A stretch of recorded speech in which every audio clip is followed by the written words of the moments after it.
Now we're going to do guest bathrooms. And that's another thing where you can add a little bit of coziness, right?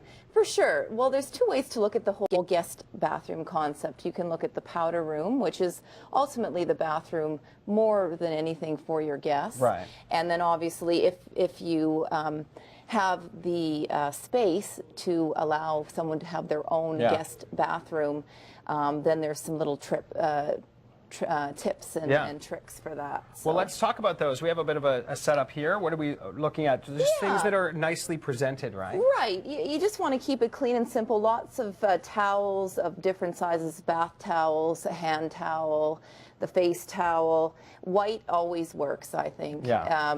It's easy to clean. It always looks fresh. And so whether your bathroom's red or blue or yellow, it always works. Before we show the pictures, it's also interesting that we're doing guest bedroom and bathroom because the two go hand in hand. And I always like when people lay out something for your guests on the bed that is theirs, the towels and things like that. Yes. Do you want to make sure that those match with your bathroom decor? Well, it is kind of nice if there's some consistency between the bathroom and the bedroom. And obviously, as I said in the previous episode, that if you're using lots of white on the bedding, then white towels work quite well. Absolutely. So well, let's take a look at a couple of examples that you brought with you. Well, certainly beautiful. Look at the angles of the ceiling. This is a gorgeous bathroom, but this is an example of how you can, even in an attic bathroom, how you can even slide in a tub in there for guests. It's a tub shower combination, and it just works. And as you can see, there's we put in an extra dresser in there, so that's handy if you have an extra blow dryer for your guests or toothpaste. That is truly deluxe. That's luxury. It's a beautiful guest. What I like really quick, what I like here is we're seeing moldings being used, and if you don't have the space, beadboard looks really great, right? Yes, especially in a vintage or a heritage house, for sure. This is an example where you can actually repurpose an antique dresser, especially if you're in a heritage home, and use that as the vanity. As you can see, there's lots of hooks for towel storage, so that's handy. And I see here that you have a chandelier in the bathroom. I have one in my guest bathroom as well. I love that look. Yes, I think it adds a little bit of personality. I know you don't want to overdo it, but it adds a little bit of something. Now, and here's an example. This is a powder room, of course.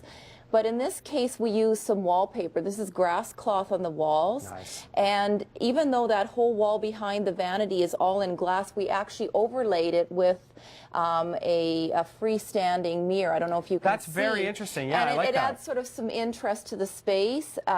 It breaks up what would just be a wall mirror. And it gives you some character. Absolutely, and you can see there's a little tray there on the counter to you know, have all the toiletries, towels, maybe toothbrush, toothpaste to make visitors feel at home. As we move to the next slide here, I've noticed that keeping things organized is a big part of what you do too. Yes, yeah. Try to have things, group things on trays on a counter.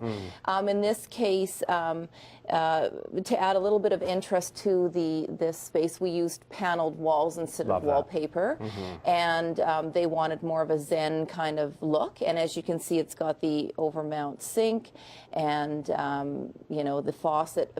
Great faucets are really important. I can't stress that enough, because you put your hands on them all the time, especially in a powder room.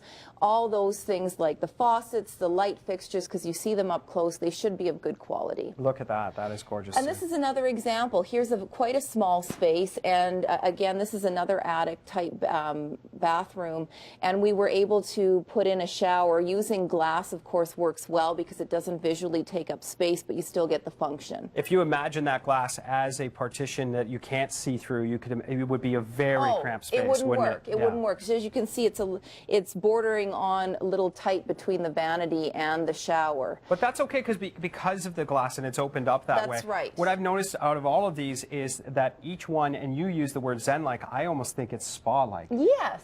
And you want it to be that way, right? When you go in, you want people to have that really comfortable feel, and the exhale happens. Yeah, for and sure. Here's another great example. This is a powder room, and this is just an example how you can inject personality with some wallpaper. And in a powder room, it is a good idea to bring something of interest in the room, whether it's great lights, wallpaper, doing something a little bit different. The lights over the mirror? I have those in my Great. one of my guest bathrooms. We don't have a picture of your bathroom. No, Apparently we don't. It's done. really nice. I'm pretty happy with it. So very nice, good inspiration there, and a bunch of different styles that we just saw there too. Yes. Thank you very much, Tanya Collins.